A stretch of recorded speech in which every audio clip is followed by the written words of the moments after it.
नमस्कार जय Jagannath welcome back to my channel.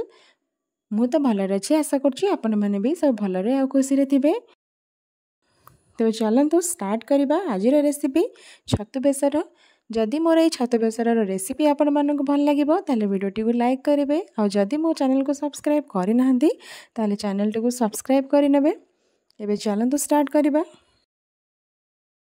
एठी मु छतु को भल भाव धोईकी काटी रखी तापर कड़े किसी उषुम पानी और हल्दी गुंड पकईकी छतु को आम 10 मिनिट भिजापी छाड़देवा ताकि छतुर थी सब जर्म जाक चलीजे।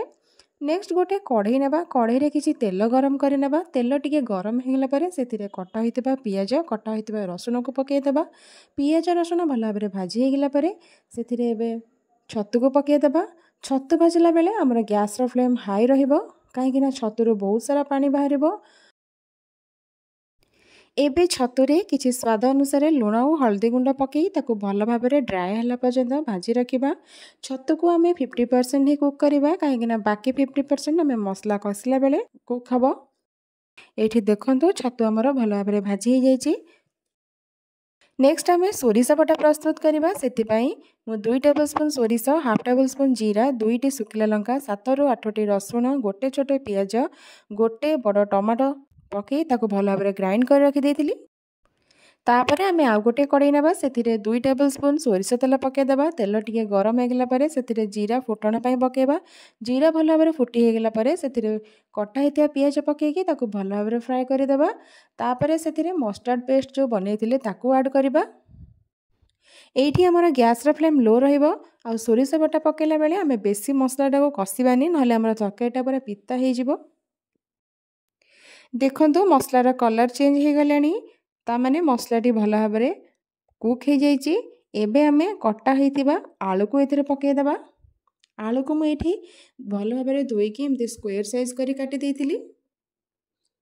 एबे आलू जेहेतु आमर कंचा अच्छी आम आलू को टिके समय भल भाव सीझापी छाड़देवा।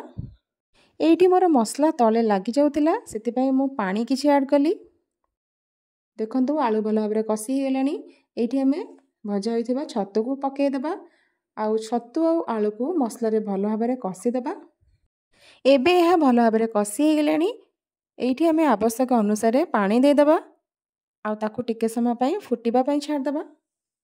ऑलरेडी मु छतु भाजिला बेले लुण हलदी पकई देइतिली सेतिपई मु एठी लुण और हलदी ऐड करूनी। आपण माने चाहिले आपन टेस्ट अनुसार लुण हलदी पकई परिबे। मु एठी 2 कप पाखापाखि पानी ऐड करिछि। जेहेतु मु सोरिष बटारे 2टी सुखिला लंका ग्राइंड कर रखी से मुझे कौन भी लंका गुंड ऐड करना। आपण मैंने चाहिए आपण टेस्ट अनुसार लंका गुंड ऐड करें।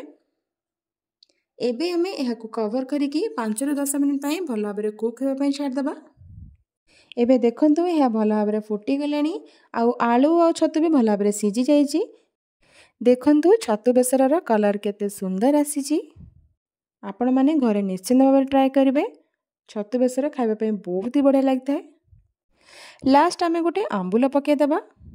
जेहेतु आगुरी गोटे टमाटो पड़ी से आम ये गोटे ही आंबुल यूज करवा नहले छतु बेसर बेसी खटा हो। आंबुल पकई सारापर आम यहाँ 5 मिनिट हाई फ्लेम रे फुटिबा छाड़देवा। एबे आमर छतु बेसर बनिकी रेडी हो जाइए। गरम गरम भात सहित सर्व करंतु। यही छतु बेसर को भात सहित खाइले बहुत ही बढ़िया लगता है। जदि मोर ये छतु बेसर रेसिपी आपण मानक भल लगता है ताले निश्चिंत भाव में कमेंट रे जणेबे। देखा हो आउ गोटे फ्रेश वीडियो रे। Till then good bye take care and thank you for watching my video.